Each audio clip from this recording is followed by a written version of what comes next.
అవినాష్, చెప్పుమా. దగ్గరలో ఉన్న మెడ్ప్లస్కి వెళ్ళి మెడ్ప్లస్ బ్రాండ్ మెడిసిన్స్ అని అడిగి కొనుక్కునరా. అక్కడ 50-80% తగ్గింపుకు వస్తుంది. మీరు తీసుకునే అదే మందులు, అదే నాణ్యమైన మందులు, కానీ సగం ధరకే. రంగారెడ్డి జిల్లా ఇబ్రహీం మండలంలో పులి సంచారం కలకలం రేపింది. ఎలిమినేడు గ్రామంలో తెల్లవారుజామున 4 గంటల సమయంలో మల్లయ్య అనే ఇంటి ఆవరణలోకి పులి వచ్చింది. నిద్రలో ఉన్న మల్లయ్య కుక్కల కాకుల శబ్దం రాగానే డోర్ తీసి చూడగానే పులి కనబడింది. తీవ్ర భయాందోళనకు గురయ్యారు. వెంటనే తలుపులు మూసేసి కిటికీలోంచి చూశామని, 20 నిమిషాల పాటు ఆ ఇంటి పరిసర ప్రాంతాల్లోనే పులి ఉందని మల్లయ్య తెలియచేశాడు. అతని భార్య చాలా మందికి ఫోన్ చేసినా ఎవరూ భయపడి రాలేదని బాధితుడు చెప్పాడు. 4 నుంచి 4:30 దాకా ఉంది. మన బస్సు పోతుందిగా 4:30 బస్సు, అవి అప్పటిదాకా ఇంటికనే ఉంది. కథం ఎవరికి ఫోన్ చేసి కానీ ఫోను లేపుతారు, కానీ పూజ వచ్చింది ఇట్లా రాలి అంటే కథం ఫోన్ పెట్టేస్తారు. ఇక వస్తలేరు. ఇక నువ్వెందుకు డోర్ తీసినావు ఆ టైంలో? కాకులు కుక్కలు మొత్తం వచ్చినాయి.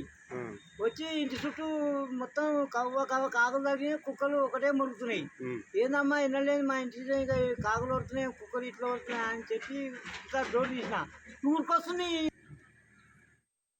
రంగారెడ్డి జిల్లా ఇబ్రహీం మండలంలో పులి సంచారం కలకలం రేపింది. ఇదే అంశానికి సంబంధించిన మరిన్ని అప్డేట్స్ మా కరెస్పాండెంట్ ఉషా ఫోన్ లైన్ లో అందిస్తారు.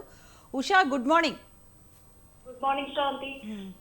ప్రస్తుతం చూసుకున్నట్టయితే తెలంగాణ రాష్ట్ర వ్యాప్తంగా పులుల సంచారంతో ప్రజలు భయాందోళనకు గురవుతున్నారు. అటు నిర్మల్, ఆదిలాబాద్, కాగజ్ నగర్, నేడు చూసుకున్నట్టయితే మన రంగారెడ్డి జిల్లా ఇబ్రహీంపట్నం మండలంలోని ఎలిమినేడు గ్రామంలో రాత్రి 4 గంటల సమయంలో మల్లయ్య అనే వ్యక్తి ఇంటి ముందు ఆవరణలో పులి సంచరించినట్టు, నిద్రలో ఉన్న మల్లయ్యను ఏదైతే కుక్కలు కాకులు శబ్దం రాగానే డోర్ తీసి చూడగానే పులి కనిపించడంతో వెంటనే ఏదైతే డోర్ లాక్ వేసుకోవడం జరిగింది. తర్వాత కిటికీలో నుంచి చూస్తే 15-20 నిమిషాల సమయంలో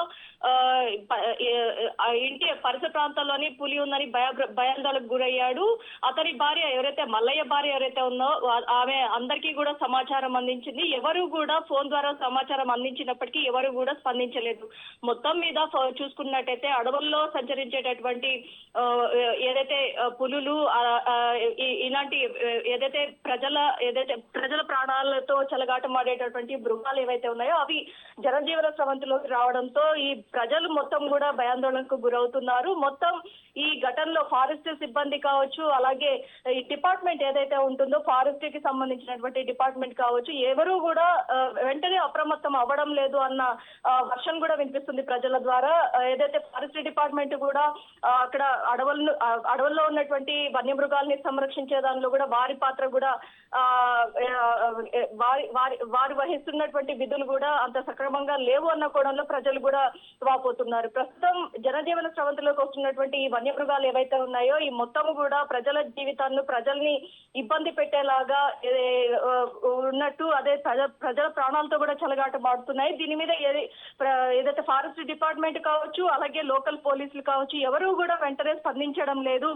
ఈ వన్యమృగాల ప్రాణాల నుంచి తమ ప్రాణాలను రక్షించాలి అన్న కోణంలోనే ప్రజలు మొత్తం కూడా వాపోతున్నారు. ప్రస్తుతం అయితే మల్లయ్య అనే వ్యక్తి ఇంటి ఆవరణలో పులి సంచరించడంతో మొత్తం సీసీ కెమెరాలని వాటిని కూడా ఏర్పాటు చేయడానికైతే డిపార్ట్మెంట్ సిద్ధమవుతున్నట్టుగా తెలుస్తోంది. పులి సంచారం ఏదైతే చలి తీవ్రత ఎక్కువ కావడంతో వన్యమృగాలు మొత్తం కూడా అడవులను వదిలేసి ఏదైతే నగర బాట పట్టినట్టుగానే తెలుస్తుంది Sravanthi. Right Usha, thanks for the updates.